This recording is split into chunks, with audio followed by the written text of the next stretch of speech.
टिकी चढ़ई जाइथिला बाइगण पत्र उपरे बसी नाचिबो बोली।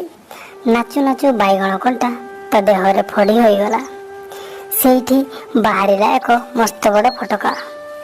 लो माँ कौन करिबी एते बड़ फटकाटा केमिति भल हेबो। टिकी याकु ताकु पचारिला। समस्ते कहिले फटका को बारिक हाथ रे कटई दियो। तेणु से बारिक पाखक जाई कहि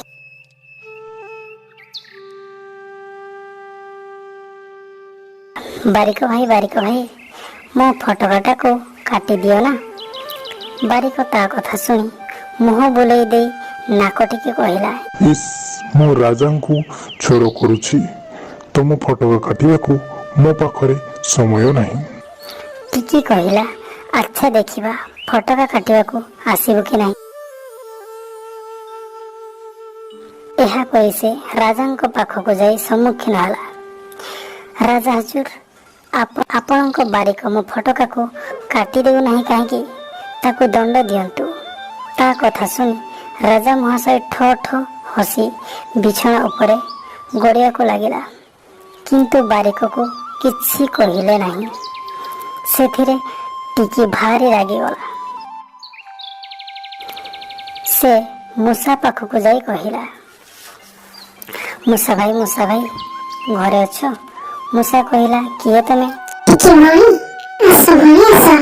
खटा पकई दउची, भात बाढ़ी दउची, खाइबा आस। गोटे काम करि देले जाई भात खाइबी। मूसा पचारिला, कि काम? टिकी कहिला, राजा महाशय जेतेबेले सोइथिबे सेतिकी बेले तू जाई तांको नाहीटा काटी कणा करि देबू। ता सुनी मूसा जीभ कामुड़ी पकई कान रे हाथ दे कहिला, अरे बाप रे ऐसे कथा मु करि परिबि नहीं। एथिरे टिकी खूब रागी जाई बिराड़ी पाखको जाई कहिला, बिराड़ी भाई घरे अछ? बिराड़ी कहिला, किए तमे? खटा पकई दउची, भात बाड़ी दउची, खाइबा आस। टिकी कहिला, जदि मूसा को मारी देबो तेबे जाई भात खाइबी। बिराड़ी कहिला, एक्षणे मैं मूसा फसा मारे को जाई परबे नहीं, मते भारी निद माडुची। एहा सुनी टिकी चढ़ई रागी जाई ठेंगा पाखको जाई कहिला, ठेंगा भाई घरे अछ? ठेंगा कहिला, किए तमे? खटा पकई दउची, भात बाड़ी दउची, खाइबा आस। टिकी चढ़ई कहिला, जदि बिराड़ी को ठेंगेबो तेबे जाई मु भात खाइबी। ठेंगा कहिला, बिराड़ी मोर कौन करिछि जे मु ताको ठेंगेबी, मु ताहा करि परिबि नाही। तापरे टिकी निया पाखको जाई कहिला, निया भाई घरे अछ? निया कहिला, किए तमे? खटा पकई दउची, भात बाड़ी दउची, खाइबा आस। टिकी कहिला, जदि ठेंगा को पड़ी देबो तेबे जाई भात खाइबी। निया कहिला, आजी ढेर जिनिस पड़िछि, आउ किछि आजी पड़ी परिबे नहीं।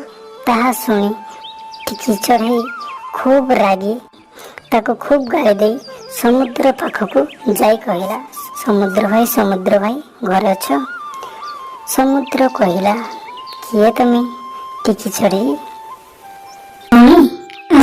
आस खटा पकई दउची, भात बाड़ी दउची, खाइबा आस। टिकी कहिला, जदि तमे निया को लिभाई देबो तेबे जाई भात खाइबी।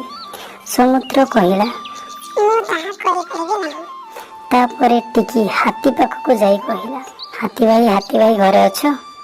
हाथी कहिला, किए तमे? टिकी आस खट पकई दउची, भात बाड़ी दउची, खाइबा आस। टिकी को जदि तमे समुद्रर पानी जाक पी देबो तेबे जाई मु भात खाइबी।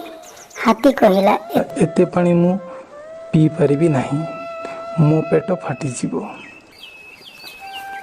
केही ता कथा न सुनिबारु टिकी चढ़ई शेषरे मशा पाखको गला। मशा ताको दूररु देखि कहिला, खटा पकई दउची, भात बाड़ी दउची, खाइबा आस। टिकी कहिला, जदि हाथी को कामुड़िबो तेबे जाई भात खाइबी। मशा कहिला, ଏଇଟା କି ଛାର କଥା ହେଇଛି ମୁଁ ଯାଉଛି ଚାଲ ଦେଖିବି ହାତୀ ବାପଡ଼ାର ଚର୍ମ କେତେ ଟାଣ। ଏହା କହି ସେ ସବୁ ଦେଶର ସବୁ ମଶାଙ୍କୁ ଡାକି କହିଲା, ତମେ ସବୁ ଆସ ତ ଭାଇ, ଦେଖିବା ହାତୀ ବାପଡ଼ାର ଚମଡ଼ା କେତେ ଟାଣ। ସାଙ୍ଗେ ସାଙ୍ଗେ ଯେତେ ରାଜ୍ୟର ମଶା ଆସିଥିଲେ, ବାପ ପୁଅ ଭାଇ ବନ୍ଧୁ ସମସ୍ତେ ମିଶି ପିଁ ପିଁ ପିଁ ଶବ୍ଦ କରି ହାତୀକୁ କାମୁଡ଼ିବାକୁ ବାହାରିଲେ। ଆକାଶ ସାରା ମଶାରେ ଛାଇ ହୋଇଗଲା, ସୂର୍ଯ୍ୟ ଦେଖାଗଲେ ନାହିଁ। ସେମାନଙ୍କ ଡାଣା ପବନରେ ଝଡ଼ ସେଇ ଭୀଷଣ ପିଁ ପିଁ ଶବ୍ଦ ଶୁଣି ସମସ୍ତଙ୍କ ଛାତି ଭୟରେ ଥରି ଉଠିଲା। ସେଉଠୁ ହାତୀ କହିଲା ସମୁଦ୍ର ଶୋଷିବି, ସମୁଦ୍ର କହିଲା ନିଆଁ ଲିଭାଇବି, ନିଆଁ କହିଲା ଠେଙ୍ଗାକୁ ପଡ଼ିବି, ଠେଙ୍ଗା କହିଲା ବିରାଡ଼ିକୁ ପିଟିବି, ବିରାଡ଼ି କହିଲା ମୂଷାକୁ ମାରିବି, ମୂଷା କହିଲା ରାଜାର ନାହି କାଟିବି, ରାଜା କହିଲେ ବାରିକଟାର ମୁଣ୍ଡ କାଟିବି। ବାରିକ ଏଥର ହାତ ଯୋଡ଼ି ଥରି ଥରି କହିଲା, ରକ୍ଷା କର ଟିକି ଭାଇ, ତମ ଫଟକା କାଟିଦେବି ଆସ। ଏହାପରେ ଟିକିର ଫଟକା ଭଲ ହୋଇଗଲା। ସେ ଭାରି ଖୁସି ହୋଇ ପୁଣି ଯାଇ ନାଚି ନାଚି ଗୀତ ଗାଇବାକୁ ଲାଗିଲା। ଗପଟି ଏଇଠି ଶେଷ ହେଲା। ହାय ସାଙ୍ଗମାନେ, ଯଦି ଭିଡ଼ିଓଟି ଭଲ ଲାଗିଥାଏ ଲାଇକ୍ ସେୟାର ଆଉ ସବସ୍କ୍ରାଇବ୍ କରିବା ପାଇଁ ଭୁଲିବେନି। ପୁଣି ଦେଖା ହେବ ନେକ୍ସଟ ଭିଡ଼ିଓରେ।